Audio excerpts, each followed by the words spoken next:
Oi pessoal, tudo bom? Lembra de mim, a Kika. Agradecer primeiro que o nosso primeiro vídeo com a Gigi foi um sucesso, muito legal. Quem ainda não viu, ainda dá tempo de ver. E hoje nós vamos então para o segundo bate-papo nosso, que eu acho que vai ser muito, muito enriquecedor para nós, com a nossa amiga Jéssica, que está atualmente em Campinas, né, Jéssica? Eu sei que você tem muita coisa legal aí para transmitir para nós.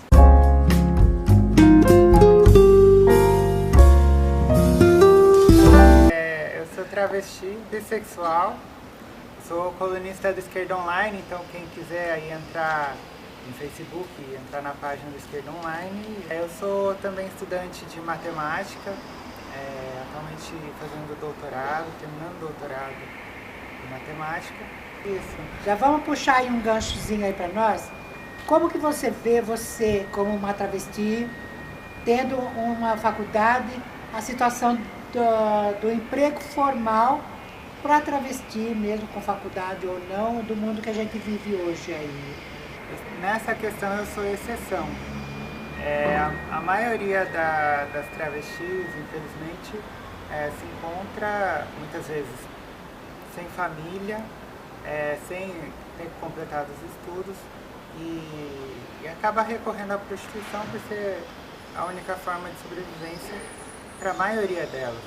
Mas a gente sabe que a prostituição é um espaço muito marginalizado, muito subalternizado na nossa sociedade, sujeito a muitas violências e tal.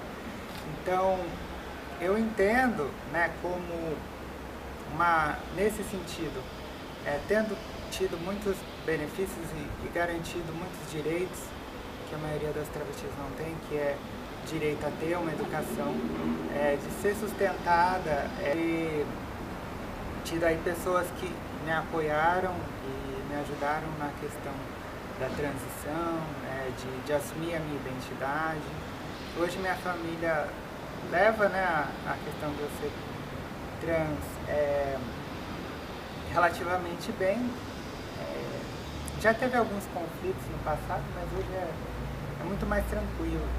Eu conheço outras amigas minhas que estão na prostituição. Em geral, assim, são pessoas muito mais pobres, a família tem uma aceitação muito menor. É toda uma situação que me faz ver como eu tenho sorte, assim. E nós estávamos conversando antes, eu achei muito legal a sua fala sobre a questão da violência atualmente no Brasil, sendo o país que mais mata LGBTs no mundo e tal. E você estava com uma visão muito legal, queria que você falasse um pouco para nós essa sua visão. Levar em conta que para 30% da população mundial atualmente, a homossexualidade ainda é crime. Em muitos desses países, essa lei de criminalização da homossexualidade, que ainda recebe o nome arcaico da Idade Média, de sodomia, ou fala-se, né, da questão de relações não naturais, enfim. Essas leis são leis da época da colonização, então, leis do século XVIII, XIX, que vieram dos países colonizadores da Europa, em vários países da África, na Índia, até recentemente também era crime, e tudo isso por causa de leis coloniais mesmo, né?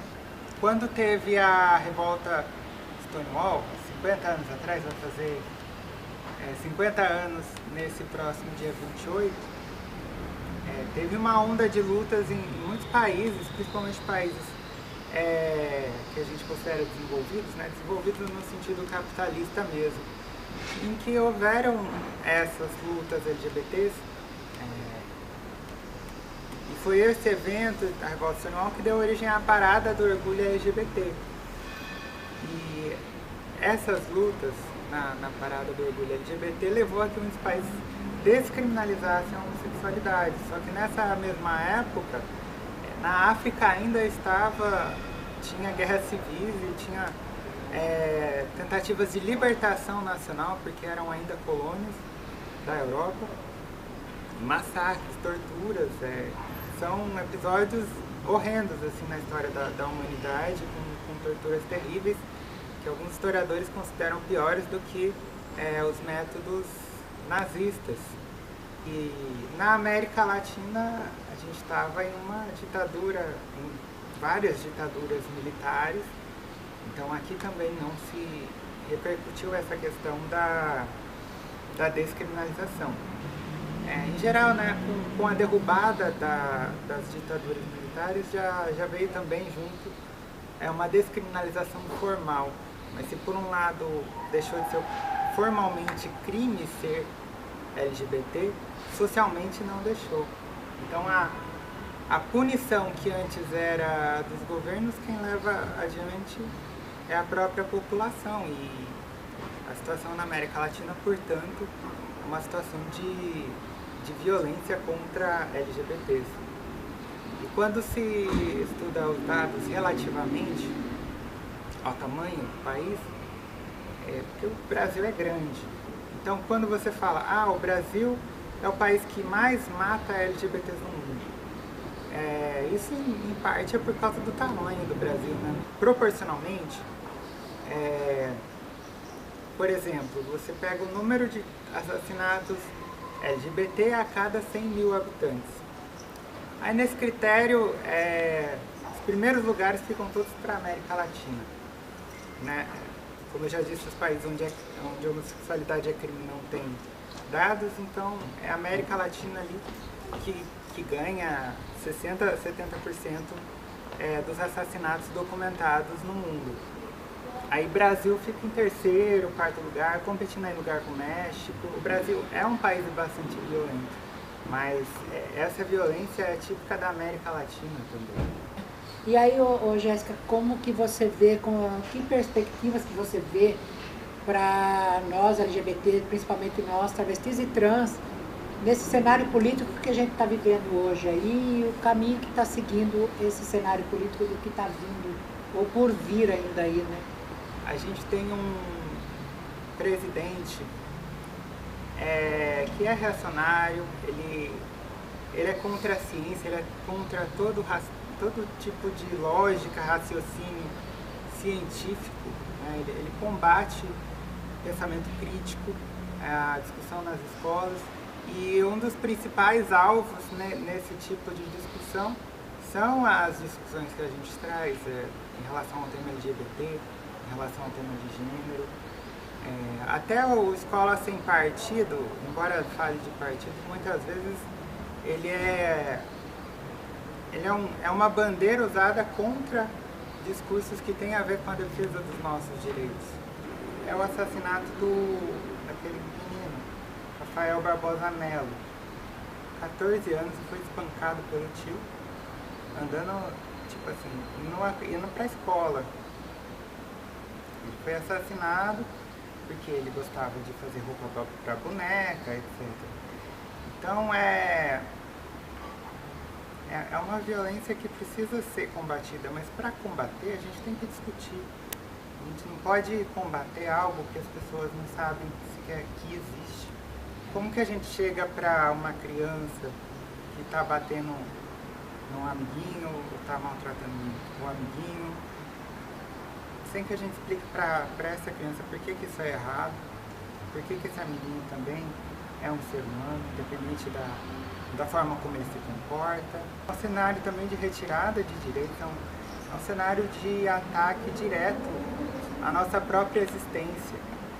Cada vez mais se relativiza a violência contra LGBTs, inclusive se torna algo meio aceito,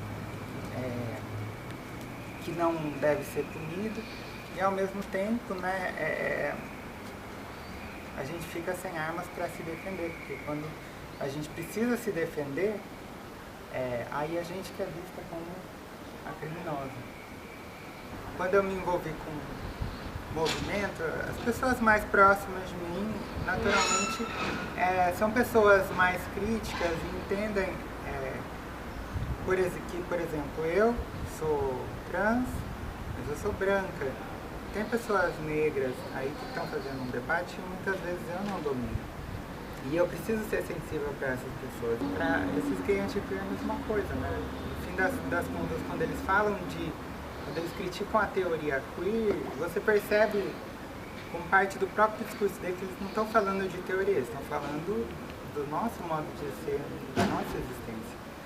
E é a mesma coisa também, né? Inclusive, ficou bastante famoso o movimento das feministas radicais trans excludentes, que tem essa concepção também, né, de que a nossa existência como trans é agressiva, incomoda elas. Elas se incomodam com a nossa existência e tentam transformar isso em teoria. Ainda é muita preocupação com a vida do outro, né? Eu vejo muito assim, não sei se você concorda comigo, mas a vida do outro é muita preocupação ainda. Que se cada um cuidasse da sua própria, né, já seria tão bom, né? Não. Mas cuidar da do outro às vezes é mais interessante do que da própria. Infelizmente, acho que a gente está vendo bem isso, né? E esses preconceitos estão crescendo, mas a gente fala sempre, né? Ninguém nasce preconceituoso, racista. É o que é o fruto do que lhe é ensinado, do que é visto, né? De uma forma geral. Eu acho que você foi assim, uma grande valia para nós hoje, Jéssica. Obrigada. Muito legal você estar aqui com a gente. E eu acho que você, com toda a sua fala, você concorda que se a gente se juntar, se unir, podemos. Inclusive para lutar contra o Bolsonaro, temos que se unir, ele é um inimigo muito forte. Se não tiver união, vai passar por cima da gente. Jéssica, bom demais estar com você aqui, muito obrigada. São José dos Campos, nós estaremos sempre de portas e coração aberto para você, viu? Muito obrigada. Isso aí, povo. Beijo no coração todo mundo.